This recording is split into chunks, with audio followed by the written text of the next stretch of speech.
Dans cette image construite, la partie du haut est de 2002 et celle du bas de 2024.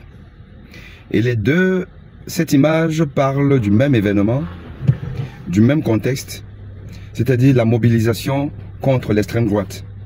Mobilisation à l'occasion des élections présidentielles en 2002 et législatives en 2024. Et le mobile du crime, les acteurs de cette forfaiture, c'est qui? Vous avez Jacques Chirac, en 2022, bénéficiaire de cette mobilisation contre le racisme, mais qui n'en a rien fait. Au point où le second, François Hollande, est obligé de quitter son costume d'ex-président de la République de France pour devenir député, pour soi-disant sauver la France contre l'extrême droite. Mais ces deux acteurs sont pourtant les responsables de cette dynamique positive de l'extrême droite. Je tiens à rappeler que la jeunesse de 2024 s'est mobilisée parce que l'ex-jeunesse, l'ancienne jeunesse, la jeunesse de 2002 a changé de bord. Effectivement, plusieurs jeunes qui se sont mobilisés le 1er mai 2002 contre l'extrême droite, aujourd'hui ont voté cette extrême droite. C'est dire si on ne peut pas changer le cours de l'histoire lorsque cette histoire-là est inéluctable. Inéluctable parce que la France souffre d'une classe politique incompétente, véreuse, hypocrite. L'hypocrisie parce que, au fond, la France est raciste. La France est fondamentalement raciste.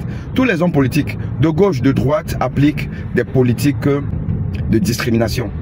Discrimination envers les minorités, discrimination envers les populations venues d'ailleurs appelées immigrés. Discrimination parce que la France pille les ressources naturelles des pays d'où viennent ces immigrés. Et la France favorise la confiscation de pouvoir des dirigeants de ces pays. Et c'est la raison pour laquelle le Front National ou Rassemblement National monte en puissance. Parce que le peuple français naïf pense que le problème, c'est l'immigration. Or, c'est une immigration obligée, subie. C'est une immigration qui prend sa source dans le vol des ressources africaines par les dirigeants français. Et François Hollande n'est pas étranger à ça. Jacques Chirac en a profité. Macron est responsable de ça. C'est de ça qu'il s'agit. Donc, l'extrême droite arrivera en France, mais elle ne fera rien. Elle ne fera rien comme les autres n'ont rien fait. Mais elle a le droit d'arriver et de partager le gâteau national. Il revient donc au peuple français de se mobiliser contre ses dirigeants et être solidaire au peuple africain en souffrance. Souffrance de la mauvaise gouvernance de leurs despotes. Despotes mis en place par François Hollande, Jacques Chirac, Macron, Sarkozy, De Gaulle en commençant par De Gaulle.